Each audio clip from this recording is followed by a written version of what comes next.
we use the term human resources, but we call it HCM or HRMS. Okay. Now, in HRMS, why PeopleSoft HRMS is used in I think almost in 90% of US-based companies, PeopleSoft is used right now, and the version of PeopleSoft which is being used is 9.2. Okay. Now, when I started working in PeopleSoft, I started way back from 2005, and I started working in 8.9. Okay. So in 8.9, and PeopleSoft started coming into the market during the 90s. So it has changed a lot, but from 8.9 to 9.2, PeopleSoft actually started going through the modular way. For example, PeopleSoft started treating people using position management. So what basically they did was that they emphasized on the position which a person works in.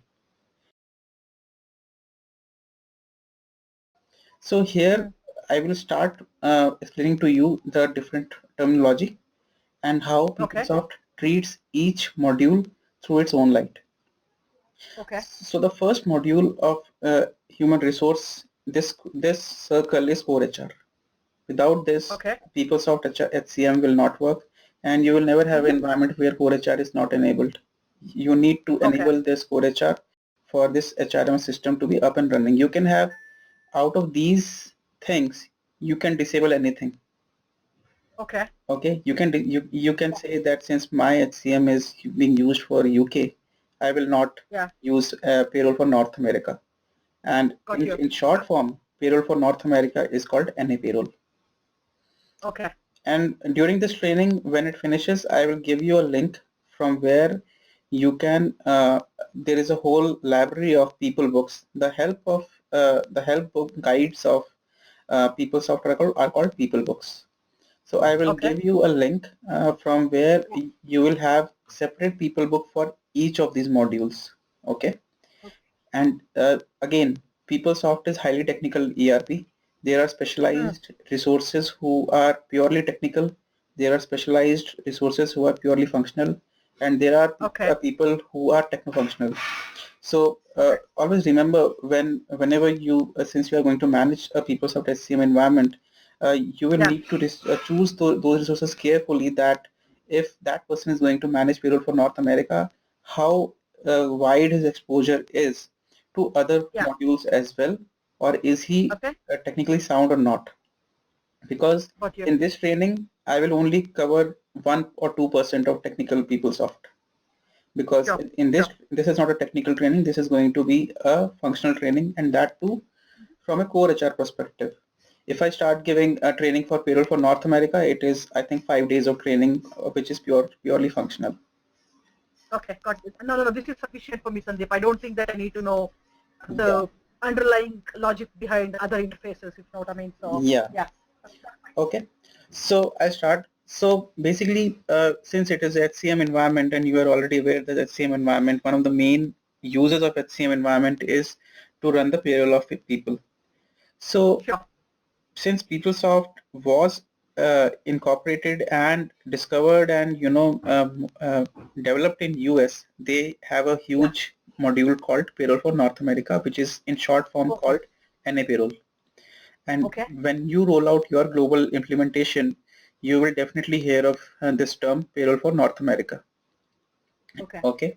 Payroll for North America is a separate module, and it is purely used to handle North American payroll and Canadian payroll. Okay. It is highly customized from a PeopleSoft environment perspective, and during every release of PeopleSoft, they have changed NA payroll the way it works to better suit their US customers, because the main market of PeopleSoft is US. Okay. And payroll for North America is a specialized module where people, have 10 or 12 years of experience who work purely in payroll for North America, because the taxation of North America is a bit complex and it is a bit different. And it is so widely used in US, this technology is, that they do come up with tax updates. So every time the government passes a new budget, or every time a government passes a new law in US, they have different tax updates coming up, which a PeopleSoft administrator needs to install.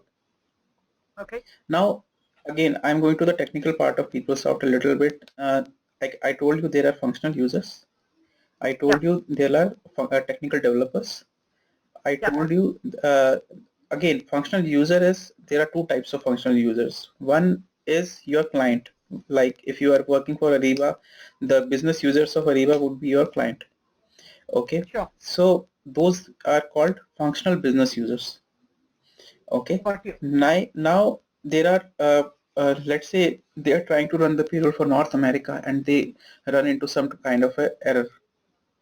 And it can be anything, like when they did the overall calculation and they calculated the overall pay of the employee, they found that $3 extra are being paid out to that employee, and they stopped the payroll because of him. So this kind of issues, they'll be sending it to a business manager or HRMS manager, and he'll assign that kind of a ticket to a functional developer. But he is not a developer. A developer in PeopleSoft terms is somebody who typically works in the technical side of PeopleSoft. So that person is called a functional developer. Okay.